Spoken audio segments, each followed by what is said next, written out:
किसी छोटे से गांव में एक साधु बाबा रहते थे।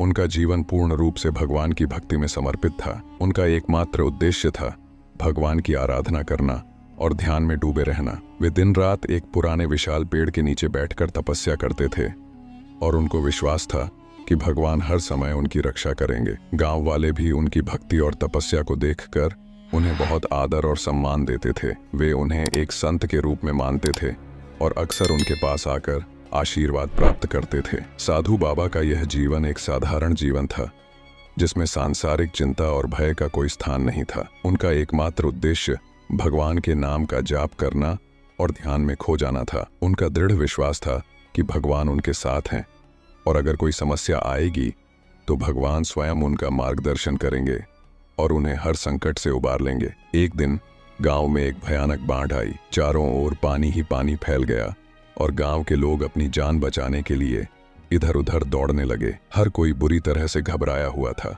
और वे सोच रहे थे कि कैसे इस बाढ़ से बचा जाए। गांव वाले ऊंचे स्थानों की ओर भागने लगे, लेकिन यह स्पष्ट था कि यदि बाढ़ का पानी और बढ़ा तो कोई भी सुरक्षित नहीं रह पाएगा। गांव के अधिकांश लोग अपने घरों को छोड़कर सुरक्षित स्थानों की ओर रुख कर रहे थे, लेकिन तब उन्होंने देखा कि साधु बाबा अभी भी अपने पुराने पेड़ के नीचे बैठे हैं, बिल्कुल शांत और ध्यानमग्न। वे भगवान का नाम जप रहे थे और बाढ़ के इस खतरनाक समय में भी किसी प्रकार का भय या घबराहट नहीं दिखा रहे थे। गांव वाले इस स्थिति को देखकर घबरा गए। एक व्यक्ति ने कहा, साधु बाबा, बाढ़ बहुत बढ़ गई है, आप अपनी जान बचाइए। हम सब ऊंचे स्थान पर जा रहे हैं, आप भी हमारे साथ चलिए। लेकिन साधु बाबा ने बिना किसी घबराहट के कहा, तुम लोग जाओ, मुझे कुछ नहीं होगा, भगवान मेरी रक्षा करेंगे, मुझे उनकी मदद पर पूरा विश्वास है। यह सुनकर गांव वाले चुप हो गए, लेकिन उन्हें यह समझ नहीं आया कि साधु बाबा इतनी बड़ी आपदा के बावजूद भी बिना किसी डर के बैठे हैं। उन्होंने यह सोचकर कि शायद साधु बाबा को कुछ जानकारी हो, उन्हें अकेला छोड़ दिया और वे सुरक्षित स्थानों की ओर बढ़ गए। समय के साथ पानी का स्तर बढ़ता गया। अब पानी साधु बाबा की कमर तक पहुंचने लगा था, लेकिन बाबा के चेहरे पर कोई घबराहट नहीं थी। उनका ध्यान भगवान में स्थिर था और वह अपनी स्थिति को लेकर निश्चिंत थे। धीरे धीरे पानी और बढ़ता गया और साधु बाबा की स्थिति और कठिन हो गई। तभी एक नाव वाला वहां से गुजरा।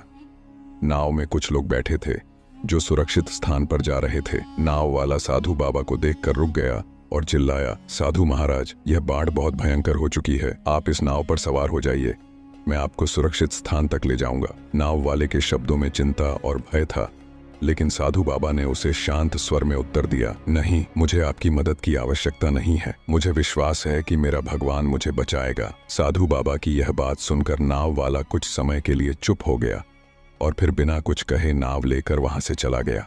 साधु बाबा वहीं पेड़ के नीचे बैठे रहे और अपने भगवान का नाम जपते रहे, जैसे उन्हें किसी भी बाहरी सहायता की आवश्यकता नहीं थी। पानी का स्तर अब काफी बढ़ चुका था और साधु बाबा को पेड़ पर चढ़ना पड़ा। उन्होंने सोचा कि अगर अब भी पानी और बढ़ता है तो इस पेड़ पर चढ़कर वे सुरक्षित रह सकते हैं। वह पेड़ के ऊपरी हिस्से में चढ़ गए और फिर से भगवान का नाम जपते हुए अपनी जगह पर बैठ गए। उनका विश्वास था कि भगवान उन्हें सुरक्षित रखेंगे, चाहे स्थिति कैसी भी हो। कुछ देर बाद एक हेलीकॉप्टर आसमान में दिखाई दिया।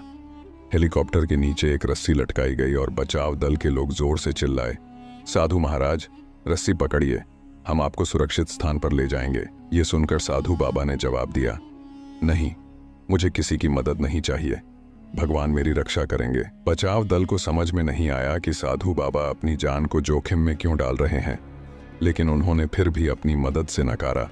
बचाव दल बिना कुछ कहे हेलीकॉप्टर को वापस लौटा लिया। कुछ समय बाद पेड़ अब बाढ़ के पानी में बहने लगा था, पूरी तरह से ढह गया और साधु बाबा भी पानी के साथ बह गए। उनकी मृत्यु हो गई। साधु बाबा की आत्मा भगवान के पास पहुंच गई और उन्होंने भगवान से पूछा, हे प्रभु, मैंने आपकी पूरी श्रद्धा से पूजा की, तपस्या की और हर समय आपके नाम का जाप किया।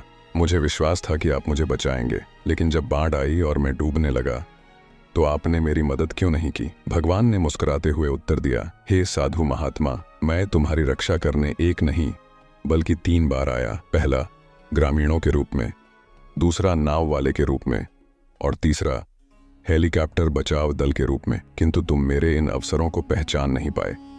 साधु बाबा ने यह सुनकर आत्मज्ञान प्राप्त किया। उन्होंने समझा कि भगवान की मदद किसी विशेष रूप में नहीं आती, बल्कि वह विभिन्न रूपों में हमें सहायता प्रदान करते हैं। हमें सिर्फ उसका रूप पहचानने की आवश्यकता होती है और हमें उसकी मदद को नकारना नहीं चाहिए। धन्यवाद। बहुत समय पहले की बात है। एक छोटे से गांव में एक किसान अपने परिवार के साथ रहता था। किसान की एक बहुत ही सुंदर बेटी थी, जिसे गांव के लोग उसकी सुंदरता के साथ साथ उसकी बुद्धिमत्ता और साहस के लिए भी सराहते थे। एक दिन किसान ने जमींदार से कर्ज लिया था, लेकिन दुर्भाग्य से वह अपनी जमीन का कर्जा चुकाने की स्थिति में नहीं था। गांव का जमींदार बूढ़ा और कुरूप था, लेकिन उसकी लालच किसी से कम नहीं थी। एक दिन उसने सोचा कि क्यों न किसान के कर्ज के बदले उसकी बेटी से विवाह करने का प्रस्ताव रखा जाए। वह किसान के पास गया और उसने प्रस्ताव दिया, तुम अपनी बेटी का विवाह मुझसे कर दो, बदले में मैं तुम्हारा सारा कर्ज माफ कर दूंगा। यह सुनकर किसान और उसकी बेटी दोनों दंग रह गए। वे नहीं जानते थे कि क्या करें। फिर जमींदार ने कहा, चलो हम इस फैसले को गांव की पंचायत पर छोड़ देते हैं। जो भी निर्णय वे लेंगे हमें उसे मानना होगा। सभी पंचायत के पास पहुंचे और उनकी बात सुनने के बाद पंचायत ने मामला सुलझाने के लिए एक अजीब तरीका निकाला। पंचायत के प्रमुख ने कहा, यह मामला काफी उलझा हुआ है, इसलिए हम इसे किस्मत पर छोड़ते हैं। हम दो अलग अलग रंग के पत्थर, एक काला और एक सफेद, चुनेंगे। जमींदार इन दोनों पत्थरों में से एक पत्थर थैले में डालकर तुमसे उठवाएगा। अगर तुम काला पत्थर उठाती हो तो तुम्हें जमींदार से शादी करनी होगी और तुम्हारे पिता का कर्ज माफ कर दिया जाएगा। अगर तुम सफेद पत्थर उठाती हो तो शादी नहीं करनी होगी और कर्ज भी माफ हो जाएगा। अगर तुम पत्थर उठाने से मना करती हो तो तुम्हारे पिता को जेल भेज दिया जाएगा। जमींदार ने पंचायत के फैसले को स्वीकार किया और दोनों रंगों के पत्थर, एक काला और एक सफेद, उठाए। लेकिन जमींदार ने एक धोखाधड़ी की। उसने दोनों काले पत्थर उठा लिए थे ताकि लड़की के पास कोई विकल्प न हो और वह मजबूर हो जाए। जब जमींदार ने दोनों पत्थर उठाए तब किसान की बेटी ने देखा कि जमींदार ने धोखाधड़ी की है और दोनों काले पत्थर उठाए हैं। लेकिन वह घबराई नहीं। उसने अपनी चतुराई से स्थिति का सामना करने का निर्णय लिया। उसके मन में 3 विकल्प आए। पहला विकल्प था, वह पत्थर उठाने से मना कर सकती थी और अपने पिता को जेल जाने दे सकती थी। दूसरा विकल्प था, वह सबको बता सकती थी कि जमींदार ने दोनों काले पत्थर उठा लिए हैं और धोखा दिया है। तीसरा विकल्प था, वह काले पत्थर को उठाकर अपना जीवन बलिदान कर सकती थी ताकि उसके पिता का कर्ज माफ हो सके।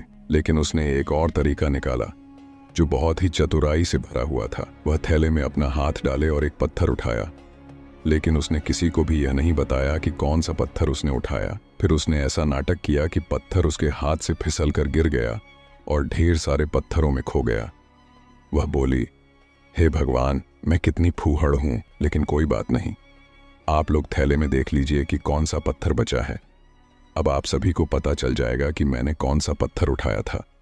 जब पंचायत ने थैले में देखा तो उसमें सिर्फ काला पत्थर बचा था। अब सबने समझा कि लड़की ने सफेद पत्थर ही उठाया था। जमींदार के पास अब कोई रास्ता नहीं था। उसे अपनी धोखाधड़ी स्वीकार करने का साहस नहीं था और सबको यह मानना पड़ा कि लड़की ने सही रास्ता अपनाया। किसान की बेटी ने अपनी चतुराई और साहस से जमींदार की धोखाधड़ी का पर्दाफाश किया और अपने पिता को कर्ज से मुक्त करवा लिया। उसकी समझदारी ने असंभव को संभव बना दिया और उसने यह साबित कर दिया कि कभी भी समस्या का समाधान बिना किसी डर और साहस के नहीं मिलता।